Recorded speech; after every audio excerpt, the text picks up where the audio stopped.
Welcome back to the David Pakman Show. Welcome back to the David Pakman Show. I want to say a very special hello to a new David Pakman Show member.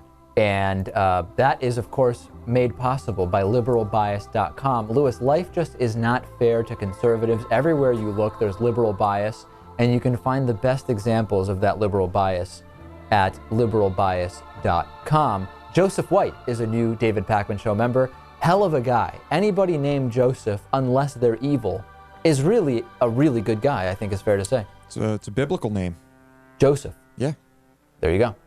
Do you prefer biblical names? Like, if I know that you don't want to have a kid, but if you accidentally had one, you would probably love it.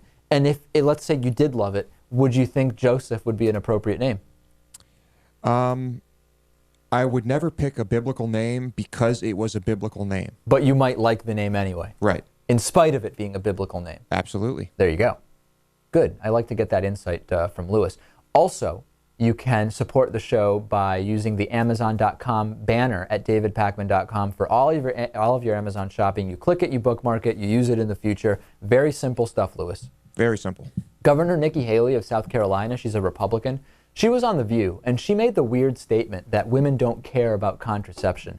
Now, in the next segment, we're going to talk to Jackson Katz about the Republican war on women in kind of broader strokes, but I really want to look at this specifically. Here's audio and video of Ms. Haley on The View. Take a look at what she said. Quickly before we go, what about, a lot of the times people associate women's rights with liberals, right? And not Republican women. So how do you say, yes, we are here representing women. I'm working right now for government. How do you put that out there in terms of Republicans? All of my policy is not based on a label. It's based on what I lived and what I know. Women don't care about contraception.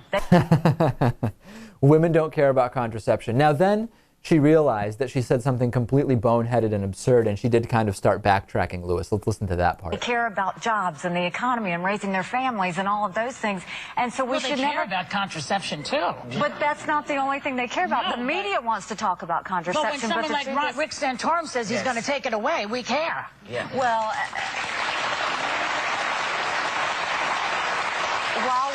while we care about contraception, let's be clear. There we go. While we do care about contraception, it's amazing how her opinion changed in 15 seconds. I mean, in 15 seconds, she had a new opinion. Well, you know what's interesting about that? In a sense, she's right. Women don't care about it, at least not as much as they did, because it's almost a settled issue. Yeah, no, that's right. It shouldn't even have to be something that's discussed. In that sense, I agree. But Republicans are making it necessary for women to protect their right to continue accessing contraception. That's the incredible thing. In a sense, she stumbled across something. Women shouldn't have to care about it. That's very true. Yeah, and you know what?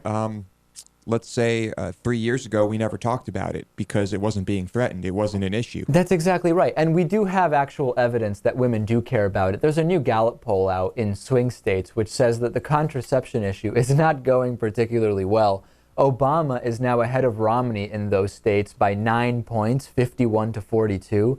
And the biggest change, the biggest change compared to the previous polls done, is in women under 50. In mid-February, just under half of those voters supported Obama, and now more than 60% of them do. That's a huge change, Lewis, among that important group. Clearly, women care about contraception. Most people still don't have that much of an opinion on birth control per se, but among those who do, 27% agree with Obama's view, only 11% agree with Romney's view, and that 16-point difference right there could be more than enough in a lot of these swing states to push voters away from Romney and towards President Obama, the logical direction if you care at all about women's rights.